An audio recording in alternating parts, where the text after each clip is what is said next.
Bismillahirrahmanirrahim. Assalamualaikum warahmatullahi wabarakatuh. Salam sejahtera bagi kita semua. Shalom, Om Swastiastu, Namo Buddhaya, dan salam kebajikan. Puji syukur kehadirat Allah Subhanahu wa Ta'ala, karena berkat rahmat dan kuasanya, kita dapat bertatap secara maya pada kesempatan kali ini.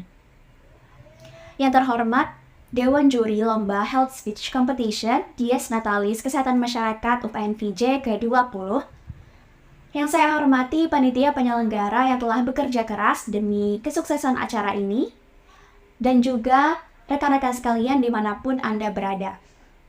Pada kesempatan ini, saya akan menyampaikan sebuah pidato yang berjudul Mahasiswa Cerdas, Peduli Kesehatan Mental.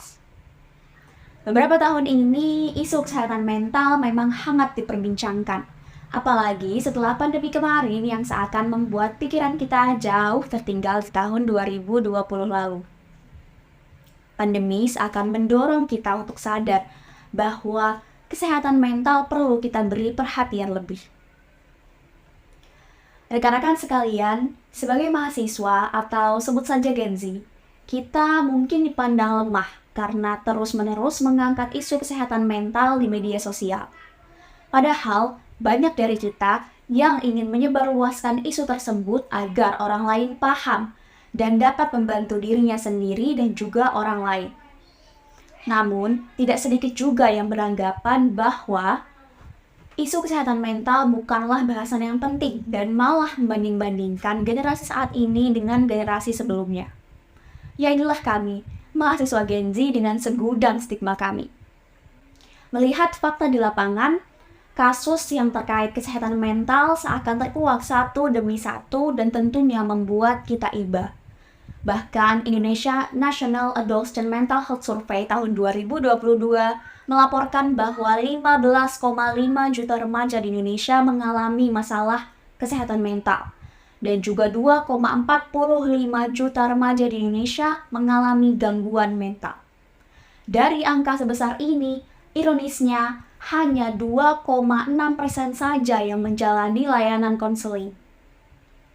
Karena 43,8% remaja dalam survei tersebut memilih untuk tidak membuka diri terhadap orang lain atau diam. Keadaan yang mengkhawatirkan ini tentunya bukan ancaman biasa. Jika kita memandang jauh ke depan dengan keadaan yang tidak berubah, maka saya tidak bisa membayangkan bagaimana jadinya negeri ini. Walaupun begitu, generasi muda yang saat ini paling banyak tercatat di survei kesehatan mental justru menjadi generasi yang bersahabat dengan isu tersebut. Hal ini mengindikasikan bahwa Gen Z memang benar-benar peduli dan menaruh perhatian yang besar terhadap isu kesehatan mental. Sebagai mahasiswa, kita harus cerdas demi mewujudkan kesehatan mental yang lebih berkualitas. Cerdas, singkatan yang saya buat untuk langkah-langkah ataupun peran yang dapat diimplementasikan mahasiswa sebagai pejuang kesehatan mental. Yang pertama adalah C. Cintai diri sendiri, langkah awal membenahi hati. Jauh sebelum melihat orang lain, sebaiknya lihat dulu ke dalam diri kita sendiri. Benahi satu demi satu luka yang ada di hati, dan berdamai dengan diri sendiri merupakan langkah awal yang pasti. Yang kedua adalah E. Emosi yang hadir bukan aib yang harus dipendam. Manusia pasti memiliki perasaan. Jadi manusiawi jika seseorang mengekspresikan perasaannya dengan emosi.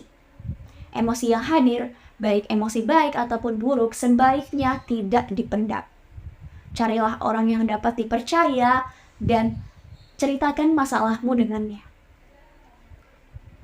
Kemudian, selanjutnya adalah R. Rawat diri dahulu, rangkul orang lain kemudian. Mengapa kita harus membenahi diri sendiri sebelum membenahi orang lain?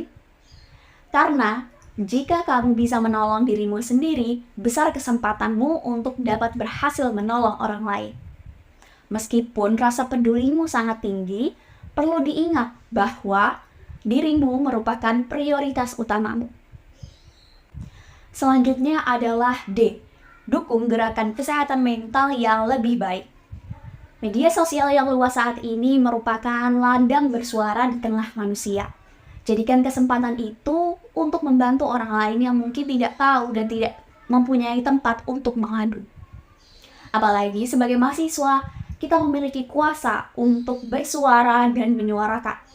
Jadilah mahasiswa yang peduli sesama. Berikutnya adalah A. Abaikan distraksi yang dapat melukai hati.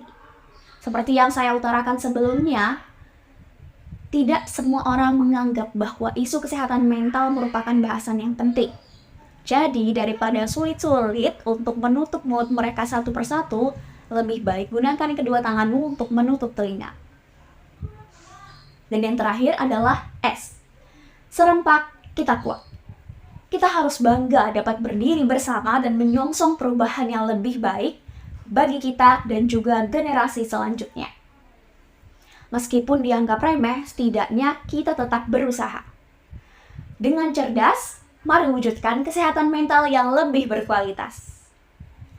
Rekan-rekan sekalian, harapan yang baik pasti ada. Namun, gerakan untuk mewujudkan harapan tersebut harus selalu ada di setiap diri mahasiswa. Kiranya itu saja yang dapat saya sampaikan pada kesempatan kali ini. Terima kasih telah mendengarkan dan mohon maaf apabila terdapat kata-kata yang salah. Akhir kata, wassalamualaikum warahmatullahi wabarakatuh.